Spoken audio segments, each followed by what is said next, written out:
guys, it's Chris. Today we are going to be taking a look at the top 5 most popular RVing spots around the continental United States.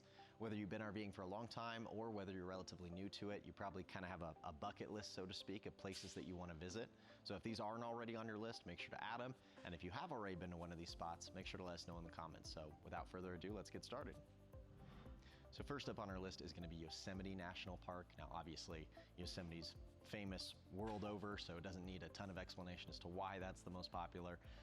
It is over 95% wilderness, but it's very RVing friendly. You've got very famous monuments like El Capitan, Half Dome, and then all the giant sequoia groves that are in the park as well. So make sure to check this out, it's a must-see.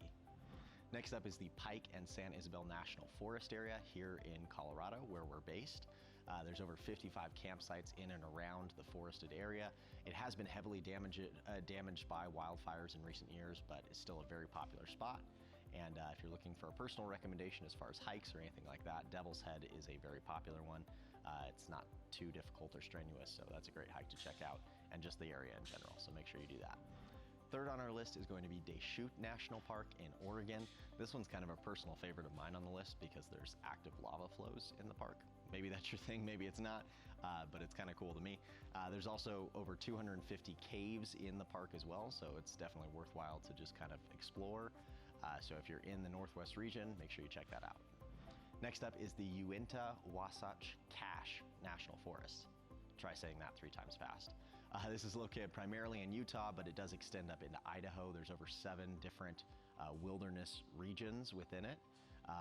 It was a hot spot for fur trappers back in the day, so tons of wildlife.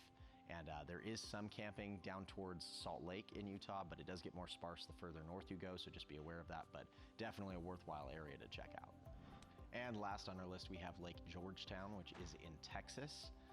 It's actually a U.S. Army Corps of Engineers reservoir that provides water to the nearby city of Round Rock, and it's a huge spot for fishing. They stock it with tons of fish species, and it's very popular for that reason. So definitely if you're a fisherman or just enjoy the outdoors, really, this, as with all the other spots we've looked at, is a great place to go.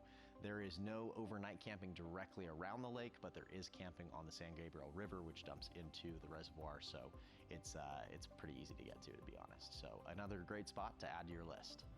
So again, guys, if you have visited any of these spots, make sure to let us know. We'd love to hear from you. We'd love to see photos or videos of your travels as well. You can send those to contact@RVibreak.com. Whether you've got questions on any of our RVI products or just any questions about your RVing journey in general, we'd love to help. You can reach us by phone, chat, or email. And in the meantime, happy RVing.